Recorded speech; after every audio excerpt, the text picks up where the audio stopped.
Buenos, bienvenidos a Polémica y Café, un programa hoy presentado por cortesía de Manuel Andrés López Obrador, básicamente, porque él sacó y generó este tema, el cual siempre es importante porque no es que haya inventado el tema, pero el tema es en sí importante y hay que recordarlo. El tema en sí se trata de si hay que ser algo para creer en algo, básicamente, y lo digo en esos términos porque la pregunta es, bueno, un judío puede ser un fascista, un judío puede ser de extrema derecha, un judío puede ser un nazi puede ser judío porque no es lo mismo.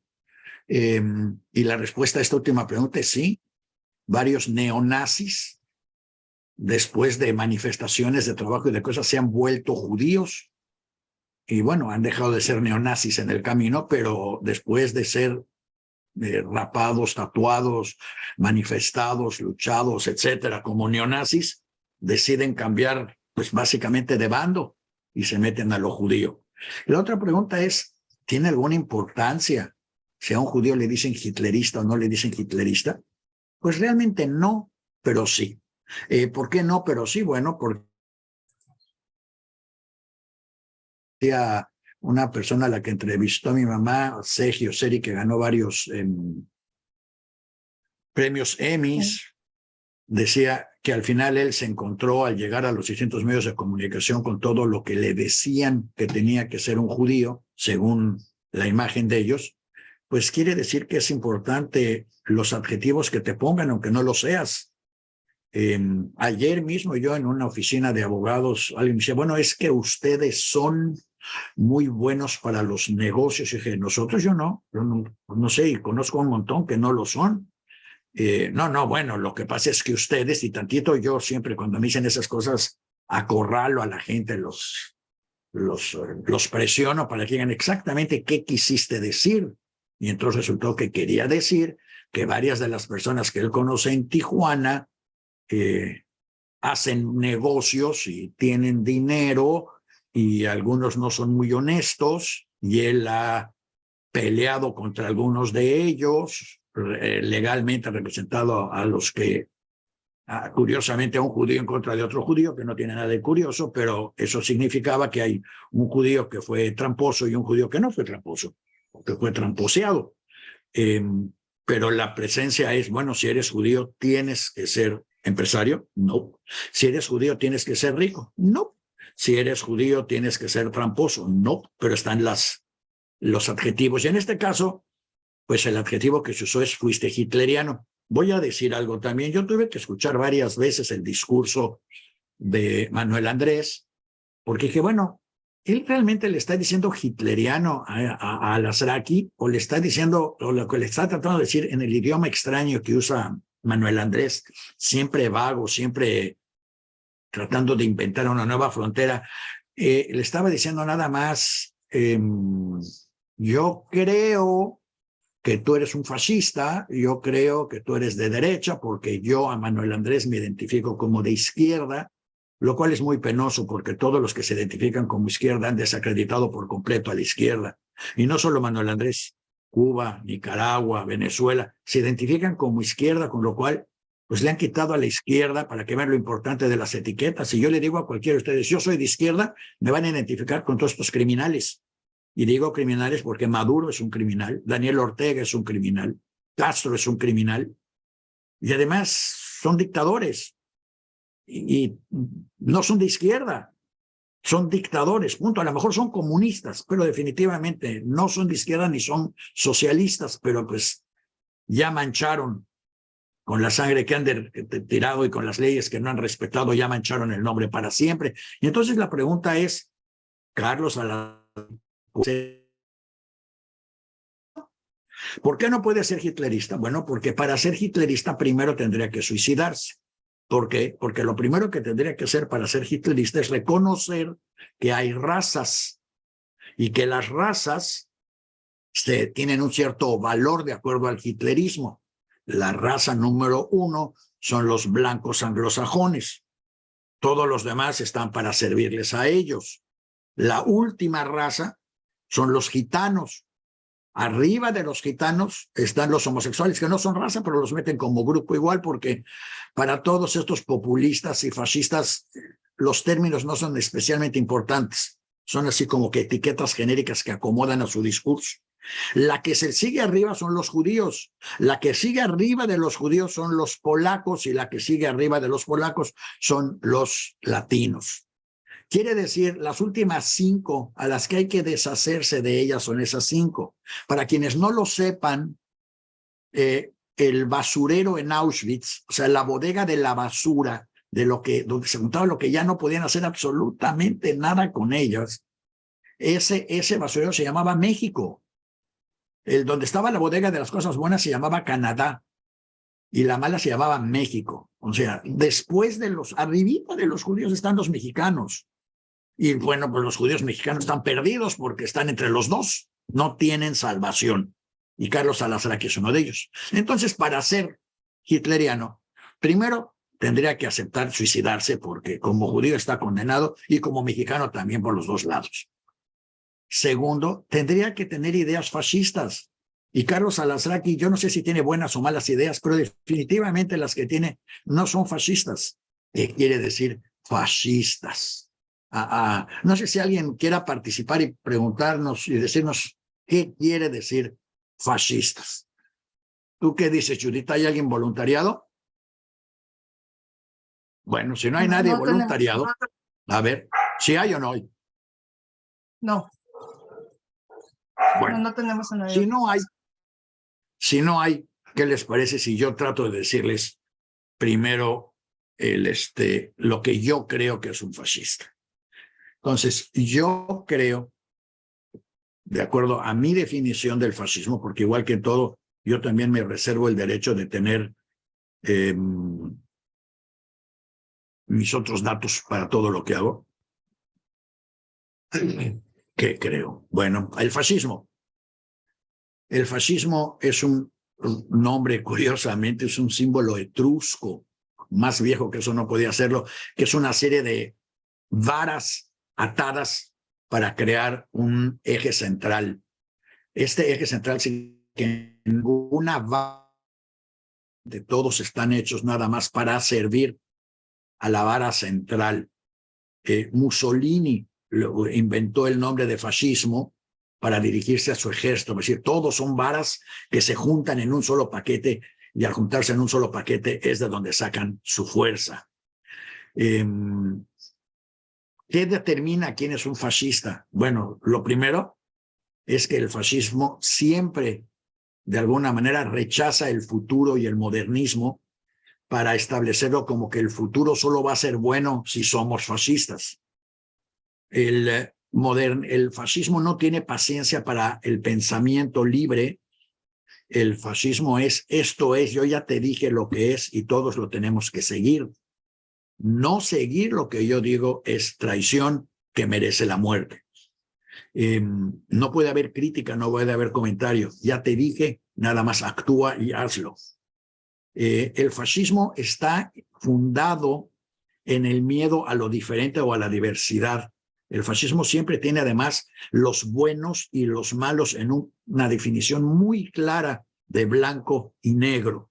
Ellos son los buenos, ellos son los malos. Más bien nosotros somos los buenos, ellos son los malos. Y no hay apelación posible. El fascismo siempre usa la frustración social, que siempre la va a haber, que a veces en momentos históricos hay más o hay menos, y cuando hay crisis económicas como la que está viendo ahorita, o la que hubo en la depresión, el fascismo gana siempre adeptos que lo que buscan es alguien a quien echarle la culpa, porque sí hay a quien echarle la culpa. El problema es que echar la culpa nunca es a los que escogen para echarles la culpa. Quiere decir, bueno, no voy a entrar en ejemplos específicos, pero por lo pronto vamos a decir que llaman la frustración social para juntar a todos los frustrados sociales para que en vez de buscar soluciones productivas, buscan soluciones agresivas. Si matamos a los malos, todo va a mejorar para nosotros. Que le pregunten a los venezolanos si eso funcionó así o a los cubanos. Y por cierto, cuando alguien me critique por lo que digo de Cuba, nada más yo quiero saber cuándo fue la última vez que hubo un barco de refugiados, así fueran nicaragüenses o hondureños tratando de entrar a Cuba, al gran paraíso comunista que han creado estos dictadores. ¿O cuándo fue la última vez que un grupo de costarricenses trataron de entrar a Nicaragua? Porque el día que haya algo de eso, yo creo que además los van a encerrar por locos. El hecho es que nadie quiere emigrar a un país fascista, por lo menos no en sus años finales. En sus años iniciales, sí. En sus años iniciales, en el fascismo italiano y el fascismo alemán, fueron muy atractivos para mucha gente porque al juntar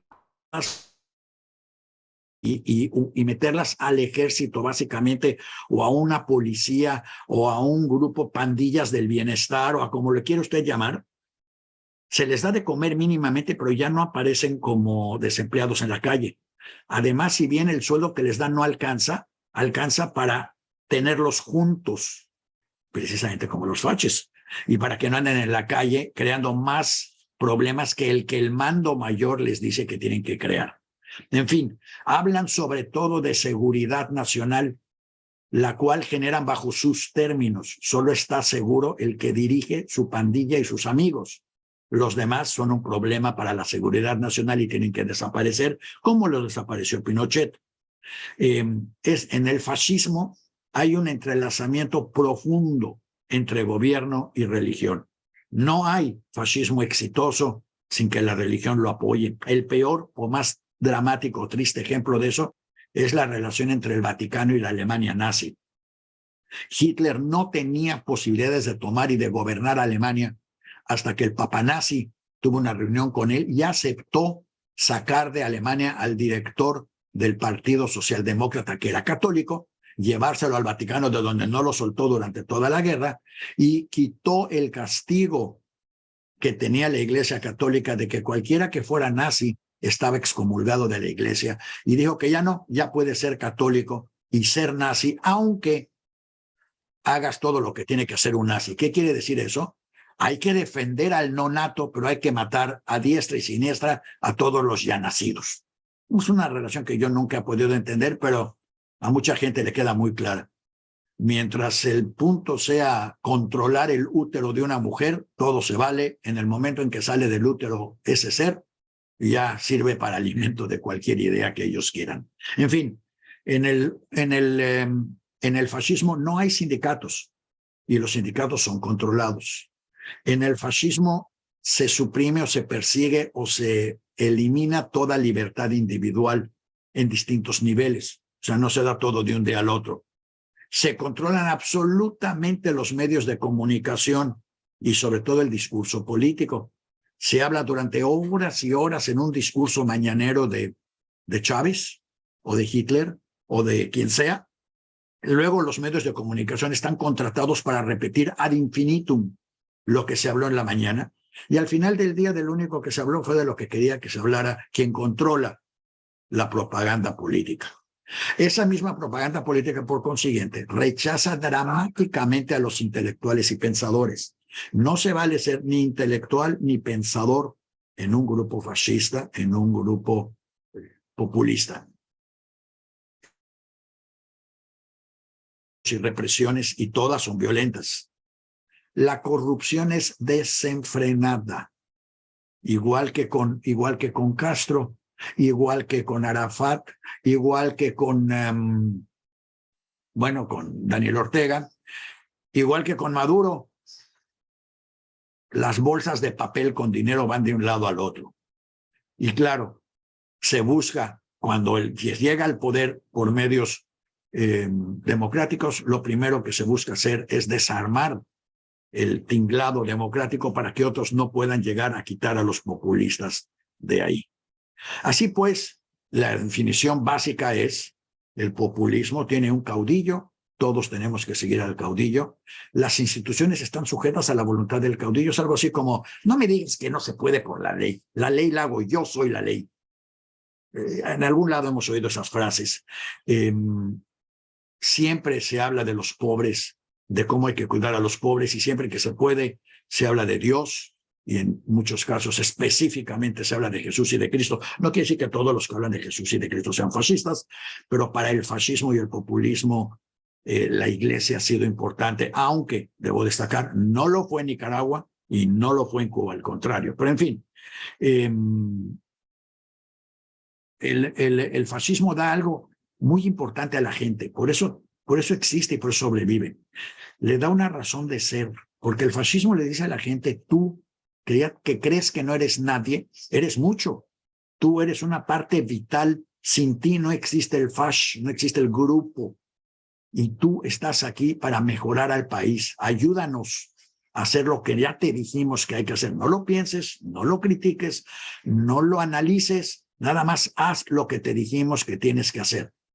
Y claro, en el momento en que este pueblo, que además lo hace por bueno, no lo hace por malo, unos sí, la verdad, unos lo hacen porque son unos sadomasoquistas, pero otros lo hacen porque realmente quieren mejorar ellos y a la sociedad que los rodea y creen que lo van a poder hacer de esta manera. Y para cuando se dan cuenta que las medidas que están haciendo, todas son falsas, todas son ¿cómo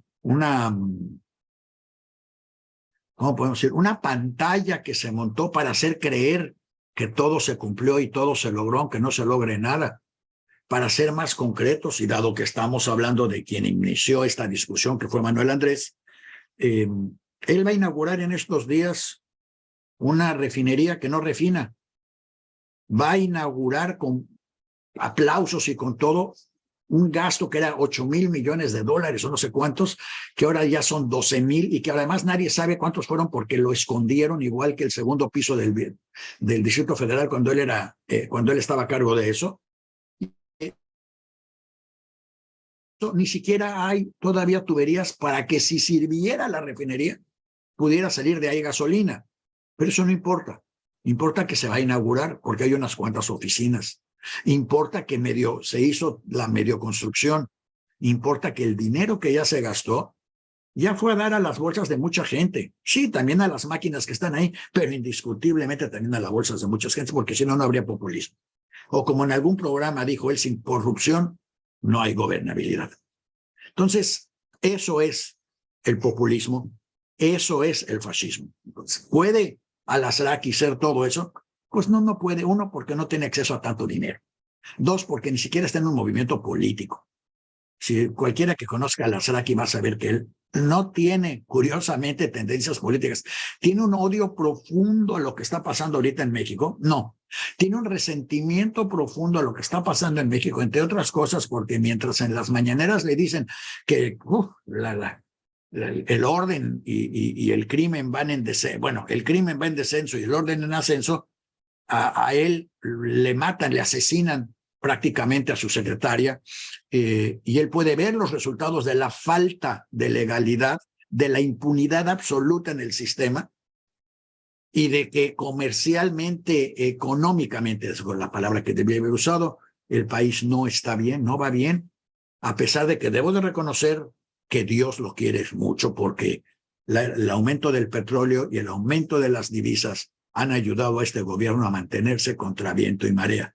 Pero eso no quiere decir ni una ni la otra que ambas cosas sean resultado de las políticas de este gobierno. Simplemente es la manera en que ese Dios ha encontrado para ayudarle a este Mesías, Manuel Andrés, la manera de apoyarlo en el trabajo que está haciendo. Ahora, entendamos también cuál es el discurso de Manuel Andrés, porque uno va a decir, es antisemita. No, no es antisemita. Él tiene razón, él lo dijo. Él tiene muy buenos amigos judíos que son los que le ayudaron, entre otras cosas, a construir el segundo piso del periférico. Y Manuel Andrés lo que dice claramente es que él es la cuarta transformación, y él es la cuarta transformación porque él va a pasar a la historia, y yo creo que ya pasó, y ya se quedó en la historia, como el hombre que logró regresar al PRI al poder. Si usted recuerda, si usted sabe, el PRI ha tenido 3 personificaciones en el pasado, y cada vez que cambia de nombre. Del Partido de la Revolución cambia al Partido Revolucionario Institucional, y el Partido Revolucionario Institucional cambió de nombre básicamente a Morena. Morena es la cuarta transformación del PRI. Yo he estado hablando con gentes que pertenecen así, ¿cómo podríamos llamar? A sangre y fuego. Gente que para los que ellos el PRI es la herramienta de estabilidad y de desarrollo, por más malo o bueno que sea, de México, gente que les van a decir, pues es que tú no sabes lo que era México hace 20 años, o hace 40 años, o hace 60 años, y a pesar de lo que todos los presidentes de cualquier partido, todas estas pandillas de ladrones se han robado, México, la masa mexicana, hemos progresado. La clase media se amplió, las opciones de acceso a la medicina y a la educación se ampliaron hasta este sexenio, cuando se redujeron dramáticamente, pero eso es otra historia. Pero el hecho es que el PRI, de alguna manera, sí fue un instrumento de estabilidad. Ahora, ¿el PRI tiene alguna ideología? No. ¿El PRI, Morena tiene alguna ideología? No. ¿La oposición al PRI o a Morena va a tener alguna ideología? No. Se trata de pandillas de interés que quieren tomar el poder precisamente para repartirse los beneficios de estar en el poder. Y no hay ideología, por eso no hay ningún grupo que pueda decir estoy luchando por lograr que en México A, B y C. No, todos están luchando por quedarse con la chamba y que la gente vote por ellos porque ellos son los que tienen la respuesta, aunque todavía no les queda muy clara. En ese aspecto, Manuel Andrés ya lo logró. La gente votó por Manuel Andrés porque los convenció de que él es el pueblo. El tipo es un extraordinario comunicador. No es tonto. Para todos los que creen que es retrasado mental, no lo es. Sabe actuar como tal, y eso es lo importante. Sabe actuar como pueblo, es un multimillonario sasasazo que sabe hacer la pantomima de pobreza, es capaz de salir a decir que él solo tiene 2 pares de zapatos. Hace mucho que pasó esa etapa. Yo creo que hasta cuando le fue a pedir, como él dijo, hasta cuando le fue a pedir a Pajés que le regalaron una lana, ya entonces no estaba muerto de hambre. Pero en fin, el caso es que ni él, ni sus hijos, ni la pandilla que lo rodea está muerta de hambre, ni lo estará ya jamás, como tampoco lo está la pandilla de Salinas, o la pandilla de Echeverría, o la pandilla de cualquiera de ellos. Son pandillas que han controlado el país, pero que a diferencia de las pandillas militares, lograron una estabilidad que permitió que saliera una pandilla del poder y entrara otra sin necesidad de destruir y quemar en la calle a los opositores. Y eso le dio a México una cierta estabilidad que le permitió desarrollarse, que le permitió crear negocios, que le permitió crear trabajos, que le permitió crear una, aunque a Manuel le moleste mucho, a Manuel Andrés le moleste mucho, permitió crear una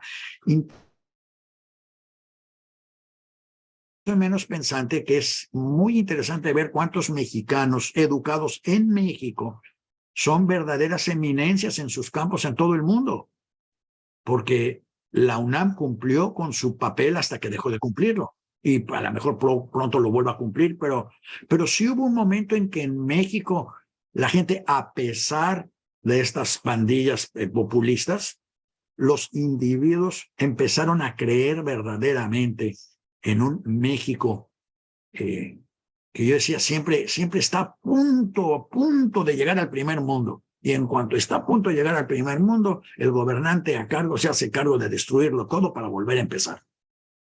Pero eso no califica a los individuos que conforman esa sociedad. Los Cosío Villegas, bueno, tantos que habría que hacer toda una lista de todos, tanto los nacidos en México como los convertidos en mexicanos, que han aportado no solo a la sociedad mexicana, sino a todo el mundo desde México. Entonces, regresando otra vez, ¿puede Carlos Alasraqui ser hitlerista? No, no puede, porque no comparte esa ideología. Independientemente de que yo creo que Carlos Alasraqui no tiene una ideología, tiene una finalidad de vida, quiere hacer las cosas bien, se divierte en lo que hace, le gusta lo que hace y quiere ayudar y mejorar las cosas. Pero sin una base ideológica, no creo que haya una etiqueta que se le pueda poner. ¿Puede Manuel Andrés llamarlo hitlerista? Pues puede llamarlo lo que sea, pero lo más curioso es que Manuel Andrés abrió con su discurso un hoyo negro, porque gracias a su discurso, unos cuantos, debo reconocer que no todos, pero unos cuantos se dieron cuenta que este señor, que todo lo que quiere es precisamente pasar a la historia como el que logró reinstalar al PRI con todos sus vicios en el poder y que ya lo logró prácticamente. También logró destruir lo que él identifica como los grandes enemigos del PRI, que son los maestros, los pensadores, los que de veras quieren trabajar en algo. Pero además, y finalmente, Manuel Andrés quiere estar en control del discurso, quiere estar en control quiere ser el centro del país, y lo es indiscutiblemente, y quiere que todos los demás funcionen como enanos mentales a través de él. Él sí puede ser hitlerista. Él, al abrir este tema, permitió que todos los que nos han escuchado en el pasado o nos escuchen en el futuro puedan relacionar su gobierno con las técnicas y las tácticas de propaganda y de control de masas de los hitleristas, de los fascistas, porque él está siguiendo el libro. Hay que hacer esto y hay que hacer esto y luego hay que hacer esto. El mismo libro de Trump, no de por nada Trump lo que es Trump, lo cual para él puede ser un gran halago, pero para todos nosotros una clara señal de que entre los populistas y los fascistoides se identifican entre ellos claramente y se dan el respeto entre ellos que ellos creen que se merecen. Regresando otra vez, ¿puede Carlos Alazraqui ser populista? Ya dijimos no, porque no tiene ideología. ¿Puede Carlos Alazraqui convertirse sin querer en un problema para el populista? Sí, sí puede, porque el populista lo lanzó con argumentos muy tontos, argumentos que primero lo descalifican a él, quiere decir, descalifican a Manuel Andrés. Manuel, si alguien califica como gebeliano, es Manuel Andrés. Si alguien califica como profascista, es Manuel Andrés. Si alguien está creando o tratando de crear toda la infraestructura necesaria para controlar el país sin tener que estar en la presidencia, es Manuel Andrés. Si alguien está trayendo, pues no les voy a llamar fascistas porque ellos no son más que peones, pero si alguien está trayendo iraníes, venezolanos y cubanos a México, es Manuel Andrés. No es Carlos Alazraqui. Entonces, si alguien sería fascista, profascista, digámoslo así, o protofascista, si alguien pudiera ser un peligro para la democracia en México, es Manuel Andrés, no Carlos Alazraqui. Sin embargo, Carlos Alazraqui debería de usar la oportunidad, primero, para agradecerle a Manuel Andrés el enorme favor que le hizo. Yo desde chiquito siempre soñé, y me equivoqué realmente, siempre dije, tengo que crear algo que el Vaticano condene. Me tengo que dedicar a hacer algo que el Vaticano tenga que decir, está prohibido leer ese libro o escuchar ese programa de Daniel, porque esa sería la mejor garantía de éxito. Si el Vaticano condena, el mundo lo quiere leer y lo quiere conocer. Si Manuel Andrés condena a Alazraqui y empieza a discutir con él términos tan estúpidos como soy yo hitlerista o eres tú hitlerista, soy populista o eres tú populista, le está dando una publicidad a Carlos que jamás, y una preponderancia que Carlos jamás hubiera logrado por sí mismo. Porque a pesar de que sus programas son buenos y sus invitados interesantes, tenían un tope de cuánta gente los iba a escuchar o los iba a continuar escuchando constantemente. Tope el cual, gracias a Manuel Andrés, fue superado. Así es que lo primero es, Carlos, si es algo, es un beneficiario de las políticas de Manuel Andrés, por más que esto suene dramático. Segundo, sí, Manuel Andrés, en esta comunidad, casi entiendo lo que quiso decir cuando dijo que no nos da una libertad a la comunidad para criticarlo. La comunidad no necesita permiso de él para criticarlo. La comunidad judía no necesita permiso de él. Nadie necesita permiso de Manuel Andrés para criticarlo. Ahora, los que conocemos las consecuencias de un régimen fascistoide, hitleriano, populista, somos los primeros en detectar que algo así se está dando. Y como ya lo vivimos en carne propia o en carne ajena, en familiares perdidos que no conocemos o que no sabemos, en lenguas perdidas, en culturas destruidas por esos regímenes, somos los primeros en empezar a llamar la atención de todo el mundo, en decirle a la gente, vean, tengan cuidado porque esto está pasando. Somos, y como tal, es como yo he determinado muchas veces qué es la comunidad judía. La comunidad judía es básicamente el canario en la mina. Para quienes no saben de minería, y yo la verdad no sé mucho de minería, solo este tema, pero sé que en las minas se baja con un canario en una jaula. Digo, pobre canario, porque si el canario se cae, quiere decir que el oxígeno se está desapareciendo y que ya están en peligro los humanos que están ahí. El canario es más sensible a la falta de oxígeno que los humanos y lo usan como tal. Los judíos somos el canario en la mina para los gobiernos populistas y los gobiernos fascistas. Casi siempre.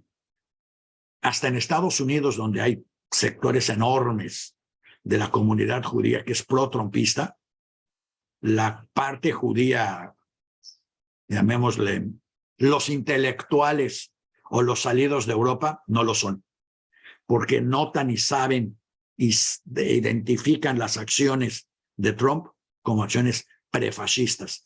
Y a lo mejor Trump no es el fascista, pero seguido de los van a aprovechar. No quiero caer en la desviación de si Trump es bueno o es malo, porque no me interesa ahorita. Lo que me interesa es el término hitlerista relacionado con judíos. Sí, sí puede haber judíos que sean fascistas. Los hay y los ha habido.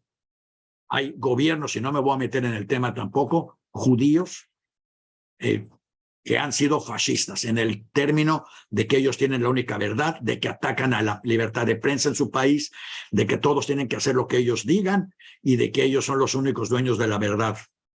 Jabotinsky, para efectos prácticos, era un ideólogo del fascismo sionista. No hitlerismo, nada más fascismo. Y fascismo no quiere decir que hay que matar a todos. Los italianos eran fascistas y no mataban a nadie. Nada más querían controlar a todos. Ahora, habiendo dicho esto, y aunque la mitad del mundo no esté de acuerdo conmigo en quiénes podrían ser o no fascistas judíos, el ser judío no evita que seamos fascistas. Es más, yo estoy seguro que antes de la Segunda Guerra Mundial, no lo puedo comprobar, pero estoy casi convencido porque conozco a otros industriales y comerciantes judíos hoy en México, por ejemplo, que estarían más que felices en ayudar a Andrés Manuel en cualquier cosa, mientras les repercutan en utilidades a ellos, porque no ven las consecuencias de que el negocio que están haciendo, además de generarles utilidades a ellos, está generando la estructura que necesita aquel para quedarse para siempre en el gobierno y que finalmente se va a repercutir en contra de él. Pero partamos de la base, tan hubo judíos nazis que apoyaron a los nazis en su momento, que la historia de la marca de Porsche es clásica. El judío que inventó la compañía Porsche junto con la familia Porsche murió intentando volver a la familia Porsche, a pesar de que lo corrieron, lo cuchearon, lo mandaron a Estados Unidos, le quitaron sus copyrights, todo, no importa. Para él, el ser parte de la familia Porsche y de la Alemania nazi era muy importante y nunca midió las consecuencias que tuvo para otros el haber participado. Entonces, sí lo puede haber, pero no es el caso definitivamente ni de Carlos Alasraqui ni de ningún miembro de la comunidad judía que yo conozca. No hay judíos fascistas en México, aunque sí los hay populistas. Y para eso sabemos de una en particular que no mide las consecuencias o que las consecuencias son a su favor y que es populista, Claudia Sheinbaum. Y no la estoy criticando, nada más la estoy identificando. Claudia es judía, viene de una familia muy judía que no les quede la menor duda. La familia Semo era famosa como activista de izquierda dentro de la comunidad judía. Viene de una familia sefaradí que no era activista de nada, que son los Pardo, influencia Yoselevich, y toda una mezcla de nombres y apellidos de individuos que fueron activos dentro de la comunidad judía y dentro de la izquierda mexicana, buscando el bienestar o un sistema que ayudara más a eliminar la pobreza de México. Desgraciadamente, estos movimientos terminaron cayendo en la personalidad del líder y con eso perdieron toda viabilidad. Yo no sé si el comunismo alguna vez fue bueno, pero en cuanto el comunismo se volvió stalinismo, dejó de serlo para todos. Yo no sé si la revolución cubana tenía alguna posibilidad de éxito, pero en cuanto se volvió Castro, dejó de serlo. Yo me imagino que Nicaragua tuvo oportunidad de desarrollarse, de crecer y de salir de su tremenda pobreza mental, moral y económica, pero en cuanto se volvió Daniel Ortega, dejó de serlo. Entonces, no sé, pero sí los hay. Segundo, la comunidad es responsable por lo que diga o haga Carlos Salazar aquí, no. Es más, la comunidad no es responsable por lo que diga o haga yo, como yo no soy responsable por lo que diga o haga la comunidad, si así se le quiere llamar, porque no existe un término tal como la comunidad que actúe como si fuera un golem que bajo órdenes de alguien todos lo sigan. Creo que fue Golda Meir la que dijo ¿a quién se lo dijo? A Johnson, si no me equivoco, que dijo, si de veras quieres saber lo que es sufrir en el gobierno, trata de ser gobernante de un grupo de judíos, porque que de cada 2 judíos tienes 3 opiniones. Todos inventamos, tenemos opiniones, las creemos, las inventamos, las pensamos, repensamos, cambiamos. Un día en la mañana somos esto y en la tarde somos lo otro, porque analizamos. Y él quiere decir, no quiere decir que analizamos, seamos buenos analistas, quiere decir nada más que analizamos. Y entonces cambiamos de opinión constantemente porque buscamos soluciones. En fin, esto es para aclarar los términos hitlerista y fascista en el gobierno, en la situación actual de México. Lo que es importante destacar para mí hoy en particular es el peligro, porque si ustedes recuerdan en otros programas, yo había destacado mucho y había insistido mucho que es increíblemente importante el que el término judío como generalización no se haya usado en las crisis económicas o en las crisis políticas, ni en Estados Unidos, ni en México. Sí se usa en Hungría, sí se usa en Polonia, sí se usa en Lituania, pero no acá. Y ahora, con esto que está sucediendo, ya salimos al ruedo. Botella, ya no hay manera de volver a meterlo. El término judío y la relación de este término con o sin sus individuos, con el gobierno de Manuel Andrés, ha pasado a un nuevo nivel, en el que yo no sé qué traiga el futuro, pero sí sé que no va a ser del todo bueno, o por lo menos no va a ser silencioso, porque los judíos no van a dejar de criticar y de dar sus opiniones y de ser públicos, tanto los que estamos afuera como los que están adentro, que no es que sean los únicos, pero son los únicos que se les puede determinar más fácilmente, porque fifis, pues todos sabemos lo que es un fifi, y casi todos los judíos que haríamos dentro de la terminación de fifis, no por ricos, sino por no ser miserables. Y no somos miserables porque hay una comunidad que nos ayuda, no que nos promete. A judíos pobres en México, la comunidad los ayuda a que no sean miserables, a que no mueran de hambre. Bueno, no solo en México, en Estados Unidos, en todos lados. Y nos ayudamos, no sé si es porque somos muy buenos o nos queremos mucho, o nos ayudamos para que nadie pueda usar el pretexto de que los judíos miserables le están costando al país o de que somos unos miserables.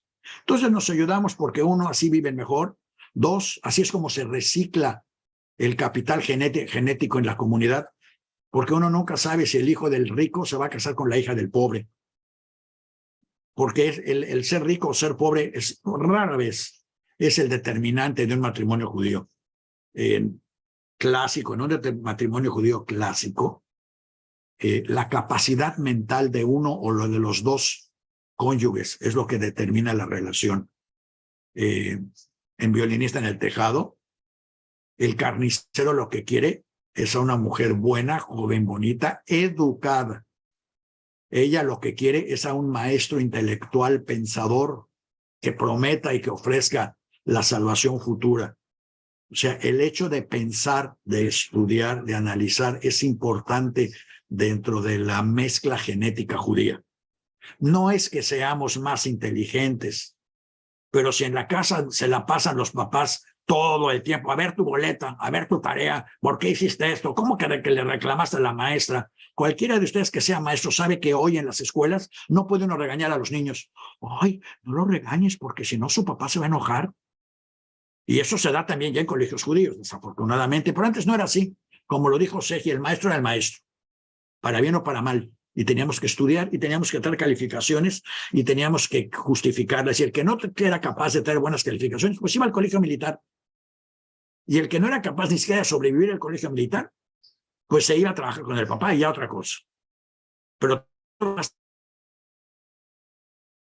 niñas, ¿por qué hasta las niñas? Porque no estaba de moda el movimiento feminista, pero todas tenían que ser psicólogas o algo. Y hasta la fecha, muchísimas de ellas son verdaderas personalidades en todas partes del mundo. No porque sean judías, sino porque trabajaron, estudiaron y le echaron ganas. Casualmente también son judías, pero eso no es un determinante genético. Y esto es algo que deberíamos de insistir mucho en todo México. Quienes critican a Manuel Andrés lo critican por lo que está haciendo o por lo que está mintiendo o por cómo lo está haciendo. Pero también hay judíos que lo apoyan. Nadie puede negar el judaísmo de Claudia. Y no es la única allá adentro, hay otros, por interés o por lo que sea.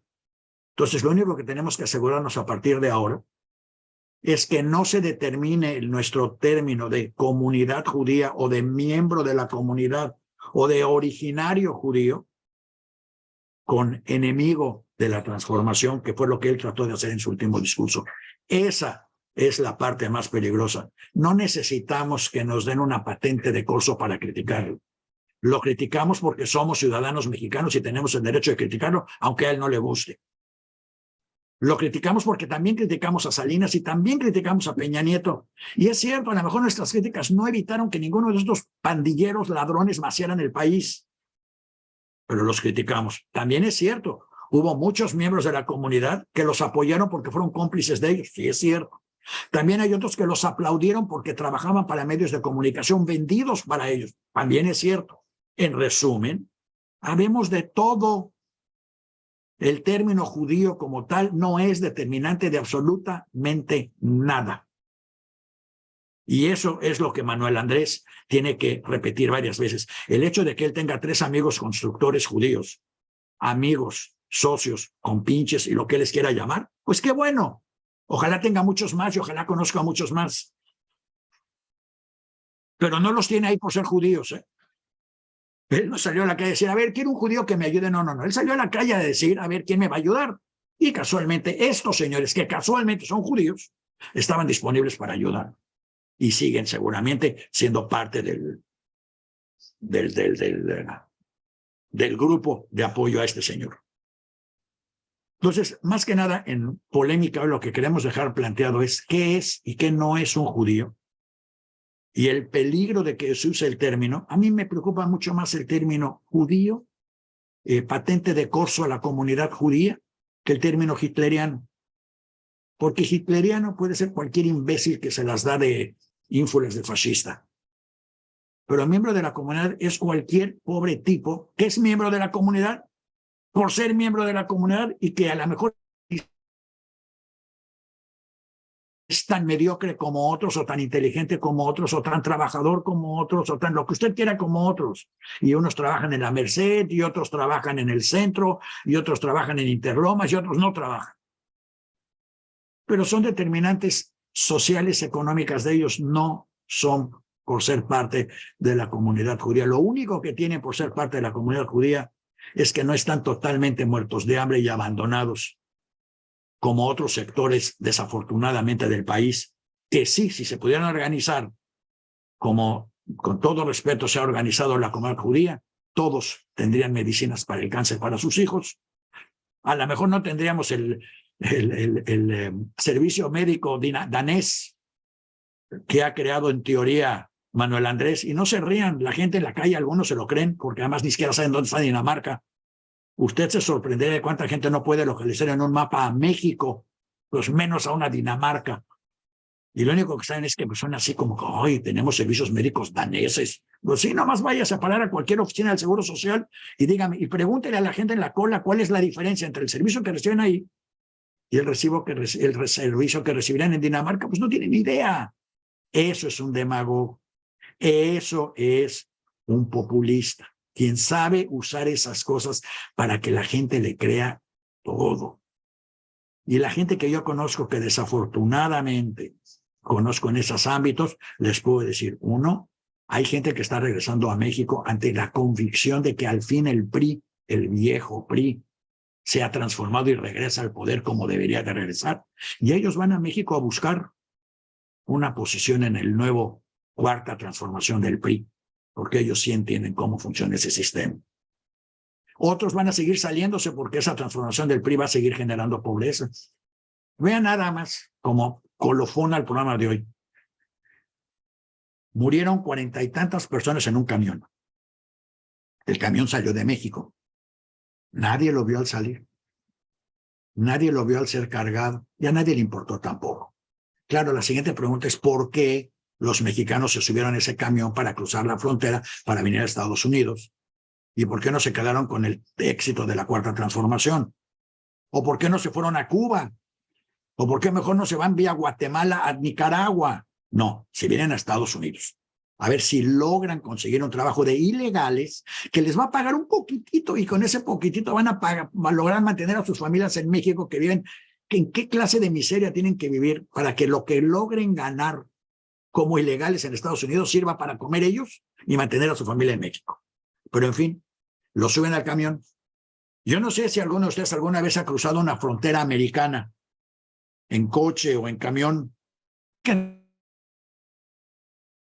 Cuando quieren, meten perros, meten secundarias, abren cajuelas, golpean el piso para ver si lleva uno a alguien escondido. Y si hay alguien en el coche que se parezca así muy la imagen de un ilegal, a ver los papeles 3 veces, hay que revisar los papeles para ver si son falsificados o no. Y resulta que un camión cargado, a la Bio cargado de chorrocientos mil ilegales, cruza la frontera americana y nadie lo detecta.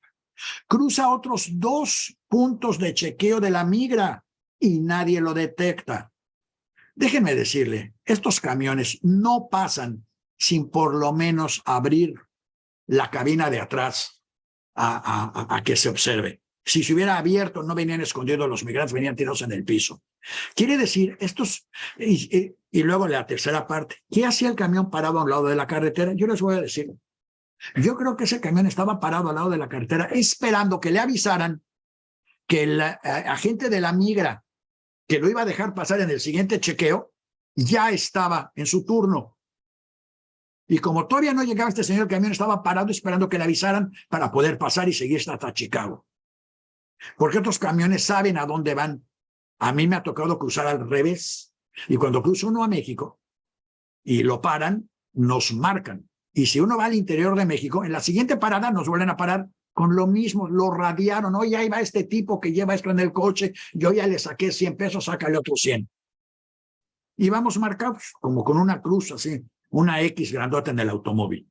Este camión iba marcado, este camión es parte de la corrupción de la policía tejana. Policía que además es tan ineficiente, ya se vio, es igual que casi deberían ser puros mexicanos, ya lo vimos en Uvalde. Increíble, se quedaron 1 hora parados afuera de la clase en la que un tipo estaba matando niños para que no les fueran a disparar a ellos. El cuento de que, ay, es que no teníamos la llave. Por Dios, 2 golpes en la puerta y la tiran. Pero no, ellos estaban parados a ver a qué hora se le acababan las balas al de adentro para poder entrar sin que les dispararan a ellos. O sea, más corrupta, ineficiente y mala no puede ser la policía más que la de Texas, que es una corrupción enorme en todo el estado. Y que lo demostraron también los ilegales.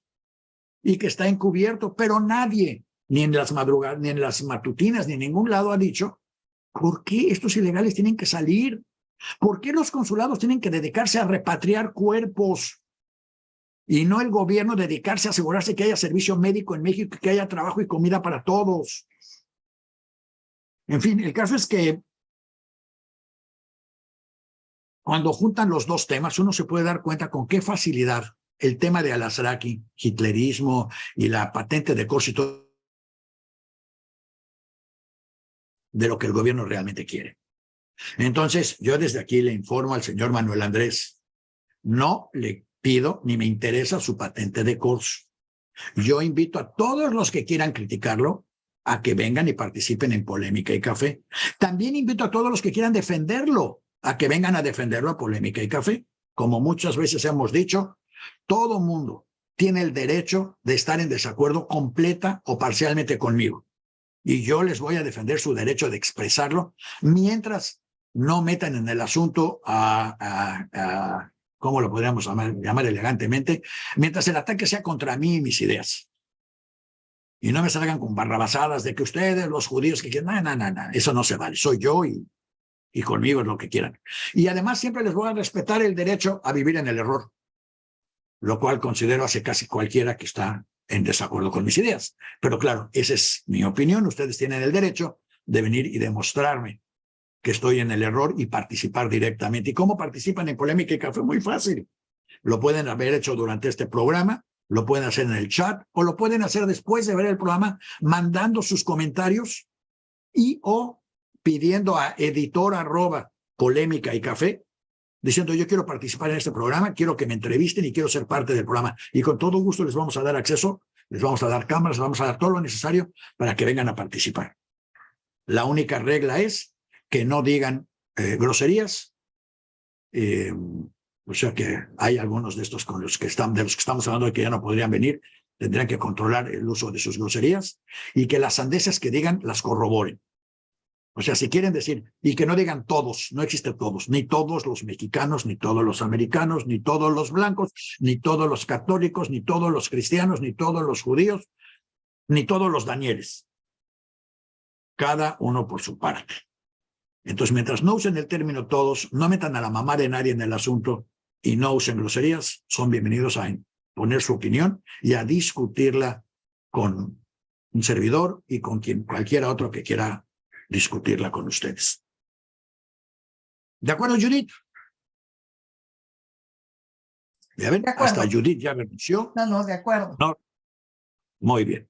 ¿Alguien quiere participar o damos por terminado y lo dejamos abierto para que en la memoria la gente pueda entrar y decir, yo quiero mandar mis comentarios? También lo pueden hacer anónimamente. Quien tenga miedo de las represalias que pueda tener un gobierno populista o un grupo populista dentro de donde ustedes están, lo pueden decir, no quiero que se vea mi imagen, no quiero que se vea mi nombre y vamos a bloquear ambas cosas para que nadie pueda saber quiénes son ustedes y puedan igual expresar su opinión. Así que muchas gracias, váyanse a meditar y no es Alasraqui, populista, sí es Manuel Andrés, no es tonto, por favor, dejen de considerarlo tonto, porque cuando lo consideran tonto y lo descalifican, es exactamente cuando le dan el poder que tiene.